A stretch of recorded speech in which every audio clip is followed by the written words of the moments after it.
हाथ बढ़ाना। नमस्कार, मैं हूं डॉक्टर निशा सिंह और आप देख रहे हैं साथ ही हाथ बढ़ाना आंदोलन। आज के इस कार्यक्रम में हमारे साथ जुड़ गए हैं अतुल सिंघल जी, जो एक समाज सेवक, लेखक, सीनियर जर्नलिस्ट और लेखक भी हैं। आज हम इनसे चर्चा करेंगे इनकी आने वाली बुक नमो इम्पैक्ट पे। सर, आपने जो नमो इम्पैक्ट नाम से बुक लिखी है, उसको लिखने के पीछे आपका क्या उद्देश्य रहा है? निशा जी, बहुत बहुत धन्यवाद मुझे कार्यक्रम में बुलाने के लिए। सबसे पहले तो मैं आपके दर्शकों को प्रणाम करना चाहूँगा। आपने पूछा कि इसके पीछे क्या कारण है। देखिए, नमो इम्पैक्ट जैसा कि इसके नाम से साबित होता है, नमो मतलब नरेंद्र मोदी, आजकल यही नाम ज़्यादा चल रहा है, और इम्पैक्ट मतलब उनका असर। पिछले 10 साल पहले जब सरकार आई थी प्रधानमंत्री नरेंद्र मोदी की, ये एनडीए की सरकार, तो बहुत सारी घोषणाएं प्रधानमंत्री ने लगातार की। कभी बेटी बचाओ का नारा वो देते थे, कभी स्वच्छता अभियान का नारा देते थे, कभी वो मेक इन इंडिया का नारा देते थे। तो एक पत्रकार होने के नाते मेरे मन में विचार आया कि क्यों ना इन योजनाओं का विश्लेषण किया जाए और इनको देखा जाए कि ये जो योजनाएं हैं कितनी कारगर साबित हो रही हैं। जैसे आपने बताया कि सामाजिक व्यक्ति भी हम हैं, तो समाज तक पहुँचें कि जो सरकार की योजना है वो क्या है, कितनी कारगर हो रही हैं, या लोगों को लाभ कैसे मिल सकता है, या नहीं मिला तो क्यों नहीं मिला। हमने एक यूट्यूब चैनल शुरू किया था नमो इम्पैक्ट के नाम से, और उसमें हमने बहुत सारे साक्षात्कार डाले। साक्षात्कार का संकलन करके ये कॉफ़ी टेबल बुक के अंदर हमने लोगों के सामने प्रस्तुत किया है। तो मोदी जी की इसमें 75 योजनाएं हैं जिनका विश्लेषण किया गया है, जिनको लोग देख सकते हैं, समझ सकते हैं और उनका फ़ायदा उठा सकते हैं। जैसे मैंने अभी आपकी बुक को देखा, बहुत ही सुंदर, बहुत ही बढ़िया और तथ्यों के साथ इस बुक को आपने लिखा है। तो आपको इस बुक को लिखने में कितना शोध करना पड़ा, कितनी रिसर्च आपने की है, कितना समय आपको लगा है? देखिए, समय तो काफ़ी लगा है, क्योंकि 8-9 साल से लगातार साक्षात्कार मैं लोगों के कर रहा था। उसके बाद पिछले वर्ष हमारे पिताजी ने सुझाव दिया कि इनका संकलन किया जाए साक्षात्कारों का, कि एक जगह इकट्ठे हो जाएं। जैसे मोदी जी ने मन की बात के 100 एपिसोड का संकलन किया, तो ये विचार मन में आया कि क्यों ना इसको एक कॉफ़ी टेबल बुक का स्वरूप दिया जाए। उसके बाद आपको पता ही है, क्योंकि काफ़ी सारा इसके अंदर लेखन का कार्य था। साक्षात्कारों को सुना, उनको अपडेट किया, उसके अंदर डाटा डाले, कुछ चीज़ें अपडेट करनी पड़ी, क्योंकि 8 साल पहले स्थितियाँ कुछ और थीं, आज स्थितियाँ कुछ और हैं। उसके बाद फोटोग्राफ्स इकट्ठे किए बहुत सारे अलग अलग, क्योंकि योजनाओं से संबंधित फोटोग्राफ्स हैं, मोदी जी की कोटेशन है, वो सब डाली गई, धन की व्यवस्था की गई। तो ये थोड़ा सा उसमें शोध किया गया और साक्षात्कार को उसको चुना गया, क्योंकि साक्षात्कार तो 300 से ज़्यादा है मेरे पास, मोदी जी की योजनाएं भी 150 हैं। तो हमने ये देखा कि जो 75 चुनिंदा योजनाएं हैं जो आम आदमी से सीधी जुड़ी हुई हैं, उनको क्यों ना लिया जाए। तो ये सब कार्य किया। निश्चित तौर पर काफ़ी समय लगा, इस बुक का तैयार करने में 6-7 महीने का समय लगा है, लेकिन अब आपके सामने है।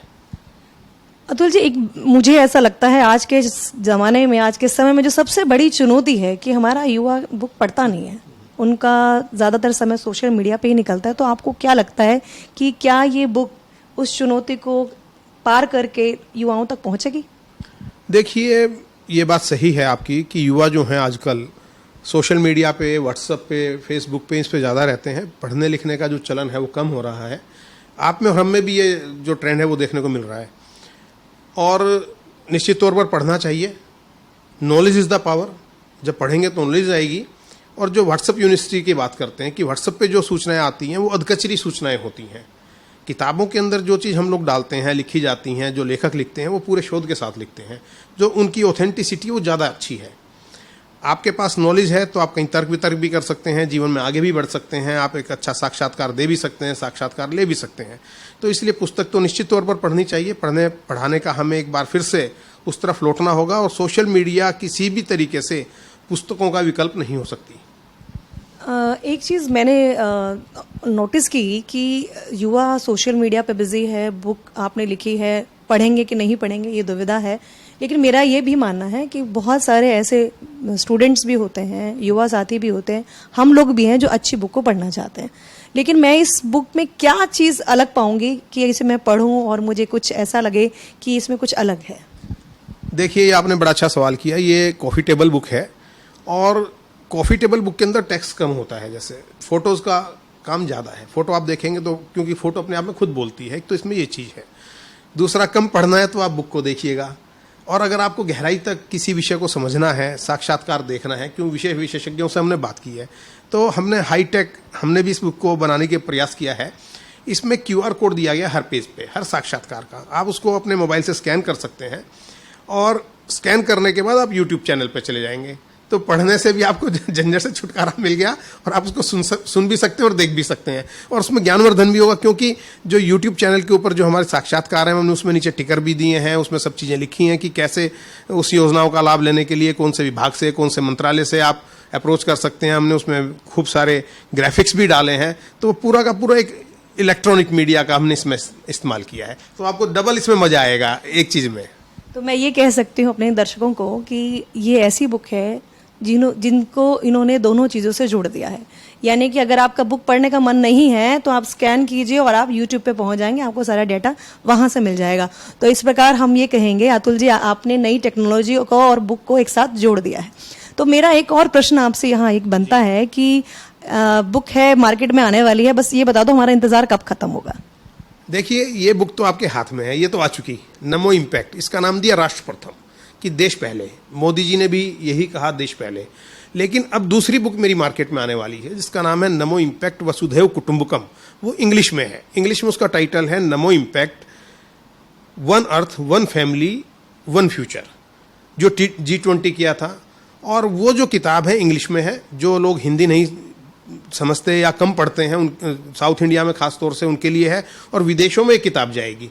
जो इंटरनेशनल कम्युनिटी है, अंतर्राष्ट्रीय समुदाय को ध्यान में रख के पुस्तक का प्रकाशन किया जा रहा है। उसमें वो पॉलिसीज ली गई हैं जो मोदी जी ने ऐसे काम किए हैं या भारत सरकार ने वो काम किए हैं जिससे अंतर्राष्ट्रीय समुदाय को फायदा हुआ है।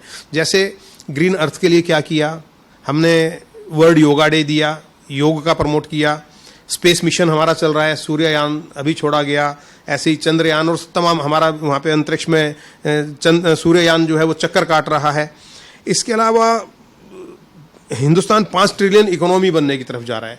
मतलब उसमें वो चीज़ों को हमने प्राथमिकता दी है कि ऐसी क्या भारत सरकार की नीतियां रही जिससे हिंदुस्तान वर्ल्ड लीडर बनने की तरफ जा रहा है, और मोदी जी, माफ़ कीजिएगा, हिंदुस्तान जो है 5 ट्रिलियन इकोनॉमी की तरफ जा रहा है और मोदी जी वर्ल्ड लीडर बनने जा रहे हैं। तो वो सब चीज़ें हैं, तो वो मुझे लगता है वो किताब इससे भी ज़्यादा इंटरेस्टिंग रहेगी। जो लोग मोदी जी को पसंद करते हैं उनके लिए तो ये बुक बहुत ही बढ़िया है, लेकिन जो आलोचक हैं उनके लिए भी ये बुक बहुत बढ़िया है, क्योंकि जो ये कहते हैं कि मोदी जी ने इतने सालों में किया क्या है, तो इस बात का जवाब स्पष्ट रूप से इस बुक के अंदर दिया गया है। मैं एक चीज़ और कहना चाहूँगा, जो आलोचक आपने बताया, हमने इसके अंदर जो साक्षात्कार किए हैं वो उस फील्ड के एक्सपर्ट व्यक्ति से किए हैं। जैसे अब भ्रष्टाचार की आप बात करते हैं तो अन्ना आंदोलन आपको याद है, अन्ना जी ने भ्रष्टाचार का मुद्दा सबसे जोर शोर से उठाया। जब आप सफाई की बात करते हैं, जो बिंदेश्वर पाठक जी का काम है सफाई के मुद्दे पर, उन्होंने पूरा का पूरा चेन खड़ी करी है उनकी शौचालयों की, तो उनका हमने साक्षात्कार किया है। जब आप नमामि गंगे की बात करते हैं, यमुना, गंगा और यमुना की सफाई की बात करते हैं, तो स्वामी चिदानंद जी सरस्वती से बात की है, उनका काम अद्भुत है। जब आप बेटी बचाओ की बात करते हैं तो साध्वी रितम्बरा जी से बात की है। जब आर्मी की बात करते हैं तो मेजर जनरल से बात की है। जब आप बैंकिंग की बात करते हैं तो हमने ओरिएंटल बैंक के जो नारंग जी CMD रिटायर्ड हुए उनसे बात की है। कहने का मतलब ये है कि जो उस क्षेत्र के जानकार हैं और उनकी राय जो है वो निष्पक्ष है, उन्होंने अपने सुझाव भी दिए हैं कि इस योजना के अंदर क्या खामियां हैं या इसको कैसे सुधारा जा सकता है। तो ये पुस्तक न केवल युवाओं के लिए बल्कि ये केंद्र सरकार के लिए भी एक मार्गदर्शन का काम कर रही है। सुझाव उन तक पहुंचते हैं और उनको अमल में भी ले आया जा रहा है, जो मेरे को अभी तक फीडबैक मिला है। तो मैं अपने दर्शकों को कहना चाहूंगी कि ये अपने आप में एक पूर्ण किताब है, जिसको पढ़ने से आपको ज्ञान भी मिलेगा, मनोरंजन भी मिलेगा और मोदी जी के साथ जुड़ने का मौका भी मिलेगा। तो आज इस कार्यक्रम में इतना ही। आप जुड़े रहिए हमारे साथ ही हाथ बढ़ाना आंदोलन में। लाइक करना, सब्सक्राइब करना मत भूलिएगा। नमस्कार।